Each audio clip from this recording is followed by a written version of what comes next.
Good afternoon, guys. It's me, Tiffany. I want to take you along today on some of the in between chores that I need to do to transition from spring and summer to fall.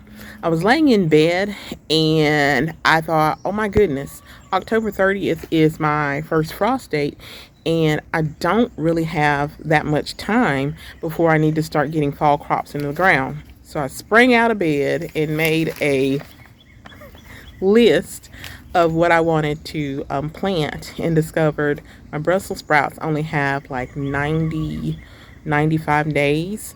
And I only had like 110 days. Today is July the 12th, maybe, I think.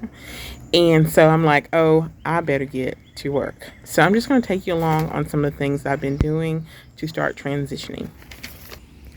So I finally got done with my garden dishes. I got those rinsed out and they're in the sun drying. I just want to let you know, just in case somebody wants to know, I got this from Epic Gardening website.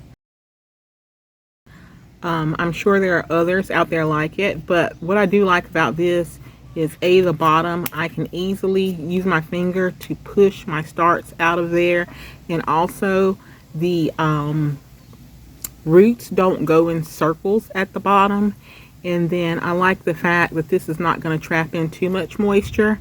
Sometimes the problem that I have is maybe putting a little bit too much water, and this will help that water drain through my seed starting cells.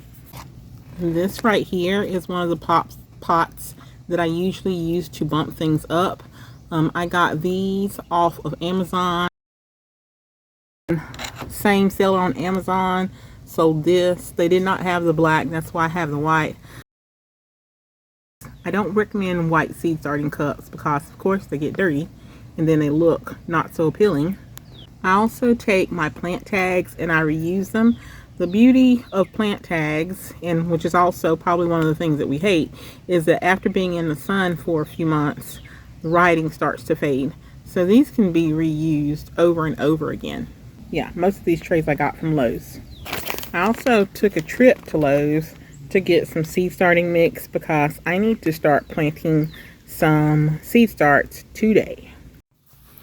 One thing I forgot to mention about all of my pots is that they are made of quality plastic and they should last me a lifetime.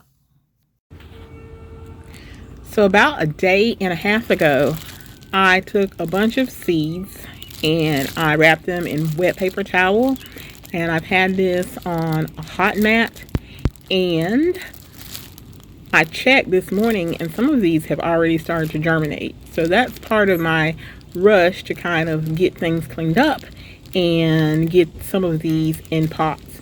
So you may be wondering why I chose to start my seeds the way I did. I know it's not the most efficient thing in the world, but I want to keep an eye on the germination rate of my seeds over the next year or so. And here's the reason. I keep my seeds mostly in the freezer, and you can see the pack in front of you of mustards that was packed for 2015. It's not uncommon for me to get seeds out of my freezer that are 5 and 10 and even 12 years old. So I want to make sure that I'm still getting good germination on my seeds. I checked each tissue pack just to make sure that there was germination, and honestly, all of my seeds had germinated except for 4. And once I determined what had germinated and what had not, I referenced my previous list to see how many of each seeds that I needed, and then I used that to calculate about how many cells of soil I would need. And after I did that, I took the soil, I moistened the soil first, and then I filled the trays with soil, and I made little divots to receive the seeds.